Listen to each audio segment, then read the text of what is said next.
हमरा याद अबे जे जखन अपने ओहिठाम गेली तऽ सब पहिने पत्रकारिता में लागल रही हम स्वयं संगे संगे अपने संगे रही हमरो सबके माने एसी बेरका नेता छी फलना छी चिना छी हम सब बुझलिए नहीं की छै वो एकटा भूमिगत अथी के रणनीति रहे ओहिके बाद व्यक्तित्व झुकाबे के एकटा अवस्था तऽ रही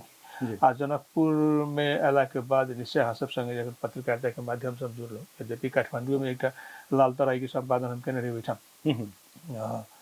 जे अहाँ कहू कि मैथिली में तो पहिल मार्क्सवादी पत्रिका कहि सकै छी कि एक तरह से यद्यपि भोजपुरी से जुड़ल रहे द्विभाषी त्रिभाषिक रहे नेपाली भोजपुरी आ मैथिली तीनटा जुड़ल के पत्रिका रहे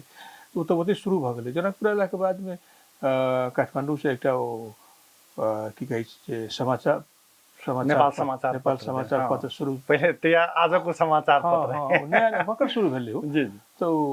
वही ओकर स्ट्रिंगर भऽ हम जनकपुर आयल रही ओहिके बाद जनकपुर पत्रकारिता शुरू भेल ओहिके बाद सुप्रभात भेलै अनेक भेलै अहाँ सब जुड़लहुँ सब गोटे जुड़लहुँ तो रहबे करे लेकिन संगे संगे पार्टी के काम से लेकिन जखन जनयुद्ध शुरू भऽ गेला के बाद में एकटा अवस्था रहे तो भूमिगत स्थिति रही कि काज करे के अवस्था खुल के तो रहे नहीं तो वो एकटा अवस्था से हो रही बाध्यता से हो रही सबके जानकारी सब लेकिन किछु गोटे के निश्चय बुझल रही बात सब जे गतिविधि सब